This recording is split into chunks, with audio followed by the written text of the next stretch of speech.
The diamonds are forever. Hi everyone, this is AFCRDTV and welcome to highlights of Hullbridge Sports against AFC Rushden Diamonds from the second round of the FA Vase on Saturday afternoon. So while clearly the league is the priority this season, everyone knows it's always nice to get a run in a cup competition. And with this, the Diamonds would visit Essex for their trip to Hullbridge, themselves members of the Essex Senior League. And first it was Faisal Korea to launch in a hopeful ball into the box, which Hullbridge did fairly easily defend. Before a long ball over the top, looking for Jason Turner, himself starting with Tom Lorraine because Russ Dunkley was out, was dealt with easily by home keeper Bobby Mason. And Mason himself was called into action once more to sort out a free kick from Elliot Lamb-Johnson. Before a good run from home striker Michael Edgar didn't trouble David Bevan in his debut in the Diamonds goal.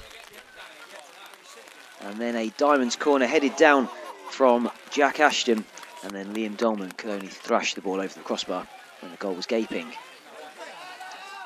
And then great work from Sam Taylor through to Charlie Little. And then the ball was smashed toward goal by Dean Wallace, although good Diamonds defending kept the game goalless.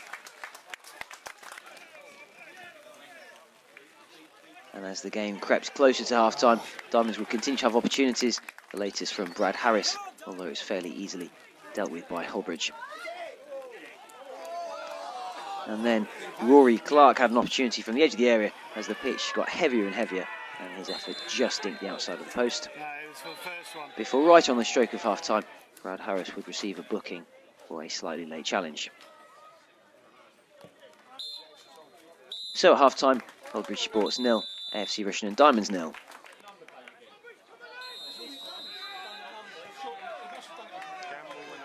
A lot of work had been done on the pitch in the games preceding this match to ensure that the game was playable, and following a first half downpour it was clear the pitch was extremely heavy still, and more so there when a goalmouth scramble, partly due to a particularly wet area, allowed Hullbridge to clear the ball before Jason Turner decided to cross instead of shoot, and the Hullbridge defence dealt well with the threat.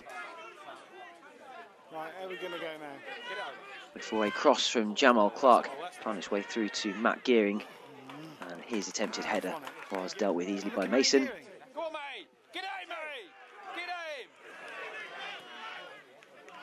Before then this cross from Turner presented a glorious opportunity for Tom Lorraine, and his slide and shot went just wide of goal. Before again it was quite clear how heavy the pitch was when an awkward bounce almost thwarted Mason. And then with players sliding all over the place, it was just fortunate that Hullbridge managed to deal with that pumped in free kick. And with Diamonds not managing to score from so many opportunities, perhaps it was absolutely inevitable that Hullbridge would have an opportunity, and when it came they certainly took it. Rory Clark dancing through defence and thrashing the ball in past David Bevan in the Diamonds goal to score the opener in the 72nd minute. Diamonds would continue to push forward. Second half substitute Charlie Butt with a good run down the right hand side, although his shot went just wide of the near post.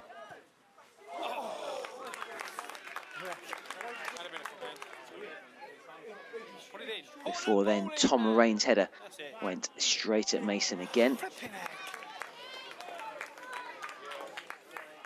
And with Diamonds getting more and more desperate, Mason was able to deal with everything that Diamonds could throw at him, even headers back from his own defence.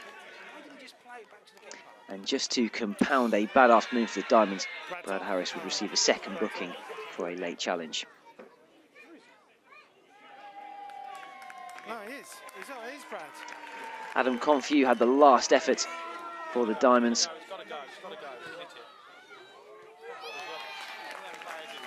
But Hullbridge did well to hold out. Diamonds were certainly in the contest for long periods and dominated possession, but they just couldn't find a way through. Full-time Hullbridge Sports 1, AFC Rushden Diamonds 0, and for a disappointing start and finish to the FA Vase for this season, Diamonds are back in action on Tuesday in the UCL Knockout Cup at Wellingborough Whitworth. I'm here with Andy Peaks after today's second round FA Vase game against Hullbridge Sports, a 1-0 defeat for the Diamonds. Andy, first question, first thoughts after that game? Obviously very disappointed. Obviously a massive competition, one we've got a great record in and wanted to do well in this year. Obviously we're straight out of it, so yeah, really disappointed. And team selection was difficult today. I know we had 3 players suspended and 2 unavailable, but you still had a good team on the pitch. Yeah, I think we had a good 11, 15, 16, whatever you want to call it. We picked 11, which is going to be hard to beat, which I thought was plenty good enough going forward as well to create stuff. Obviously got a goalkeeper in, we finished struggling, I thought was excellent, not a problem, but we just weren't good enough on the day. But they played well, and first half it was the rain was coming down. Did you think we were back to Wiz Beach again? No, not really. It was never that bad. It was heavy. It wasn't great conditions, but it was the same for both teams, and they adjusted to it a lot better than us, I think. So first half we didn't create a lot, and you had to sub Elliott near half-time. Any reason for that? Yeah, he was struggling. His calf wasn't right. He wasn't himself at all. So he's got a little problem with his calf. Sometimes when he's got a problem like that, he can get frustrated, and I wasn't going to run that risk. So we changed it straight away before he made his calf get worse or he made a bad decision on the pitch. So first half, I mean, it was pretty dire, really, with the weather conditions. It was really difficult for everybody. Yeah, it was difficult. I mean, they played the one up, and I didn't think they were really a threat. They had a couple of half charts. We got good blocks on. Equally, we had a couple of decent charts from set pieces. Where one way I think Bully's put it over the bar with a volley, which hit the target. He's disappointed he hasn't. But it was. I mean, it was always going to be a tight game, I think. So second half, what was the half-time talk? Second half was, half-time talk was, let's just up it a little bit, and hopefully let's get it out wide to the better areas. Let's get Face on the ball. Let's try and get the ball in the box a bit more. And let's keep it tight at the back, which, I thought we kept it pretty tight for most of the game. I think we dominated most of the second half. But the goal came. What was your views of the goals? I thought he strolled through quite a few tackles. Yeah, for me, I thought we won the first ball, and I think they picked it up, and I think he went through too easy. And again, you can say it's difficult to defend on these things, but that's not good enough. It's the same for both teams, and we've got to defend that better. Bev's not had a chance. All of a sudden they've scored one goal, they've had one shot, and they've won the game. I think everybody on the side thought that we weren't getting down the side of getting the ball in. When you brought Charlie on, it did change it. Yeah, no, Charlie done well when he came on. He was in my thoughts before the game. When I saw the pitch, it was particularly heavy. We wasn't sure how the ball was going to run, and I just thought we wanted to be hard to beat. To be honest, I thought we would get into the game. Obviously, it was a hinder. I was thinking with Jamal there that Elliott was going to play in front of him, which would be our option. That didn't happen, so we perhaps it's ifs and buts. Charlie come on, to be fair, and done himself no harm at all. He got in some good areas. We obviously changed the shape a little bit then, and I mean, you have to remember that when he did come on, they then sat back a bit deeper because they were winning, so we were obviously pressing. But I thought he got in some good areas, and yeah, he put some good balls in. And Brad got sent off near the end for 2 buckle offences. I thought it was a bit unfair on him. Yeah, I mean, to be honest, the ref didn't cost us the game, but I thought that was atrocious, to be honest, because he booked Brad for kicking the ball away first half when the score was 0-0. They've kicked it away loads of times second half. The right back kicked it away at the start of the second half, but he'd already booked him, so he didn't do anything. And then they kicked it away at the end for a goal kick and does nothing, and then Brad does another little tackle, he sends him off. Yeah, poor refereeing for me. OK, so near the end we did nearly get back into it, but do you ever think the goal was coming? I don't know, at the moment it's just one of them, it just doesn't seem to drop for us. The ball's in the area, we had enough corners and stuff, and nothing seems to drop. When it does not drop, we're like snatching at stuff, so you also can get back in a game. I've still got loads of belief for these players. You think we're always going to get goals, but it didn't turn out to be. I think it's only 1 goal in the last 3 games. Yeah, which is a concern, obviously, for me and everyone else at the club, and it players, you lot as well. So that's something we're going to have to address. We're going to have to look at things. Are we making the chances? Are we making the right decisions? Are we taking the chances? Like you said, at the moment, we're not, no. So let's look ahead. We move on now to our only cup competition, the Knockout Cup on Tuesday. Plans for that? Have you going to have a bit of a think tonight? Yeah, to be honest, I've not had a massive think about it. I'm still obviously frustrated about today. It'll be a case of obviously a 2-hour journey back, plenty of time to think about it tomorrow, and then we'll obviously put a team out. For me, it's important we get back to winning ways as a club. We've had a couple of draws and now defeat. That's not the way I want to go, certainly not the way the club wants to go. So all of a sudden that now becomes a big game. It's your next game, and that's important.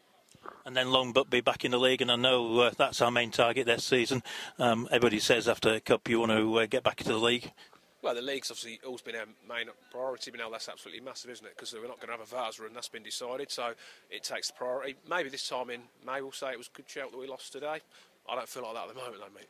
No. Thanks, Andy. Let's hope for a better performance on Tuesday and a smile on your face. I hope so, mate. Cheers.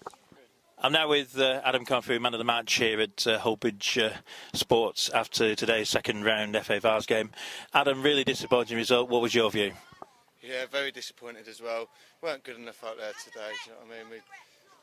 We just weren't good enough at all, and it's a big loss, massive loss. It's a great cup to be in, and obviously we all know the final was at Wembley and we all wanted to be there, and to go out like that, I don't know, I can't really explain it with words.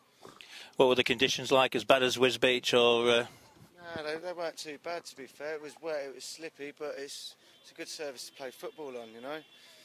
But we just weren't at it, and it's been for the last 3 games now. We just haven't been at the races, you know, and it's starting to show. And I think we've got to get back to winning ways. So today obviously weren't it. But. So what did Peaksy say at half-time? Was it a long team talk, or was it simple? No, not really. It was just don't lose the game. To be fair, but I don't think they were good enough to beat us. But they've got the one chance, they've took it, and obviously that was enough to beat us. But Peaksy just said, go out there and just don't lose the game. Even if we take them back to our place on Tuesday night, it's good enough for us. But obviously it went a bit wrong.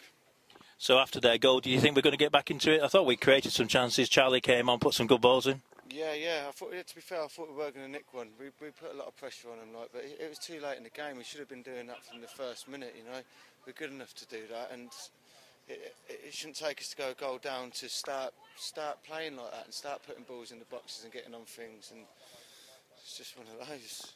Well, it's gone now. We focus on Tuesday on the Knockout Cup. I think there might be a stronger team than normal, but league action next week at Long Butby, that's important. That's it. We need to get back to winning ways, and we need to get back to winning ways in the league. We need to be winning the league this year, to be fair, and you know, so it's all on that now, really, to be fair. Well, Adam, we normally talk to you in better circumstances. Thanks for coming out. I thought you had a great game today. Lots of miles as usual, and we'll see you on Tuesday.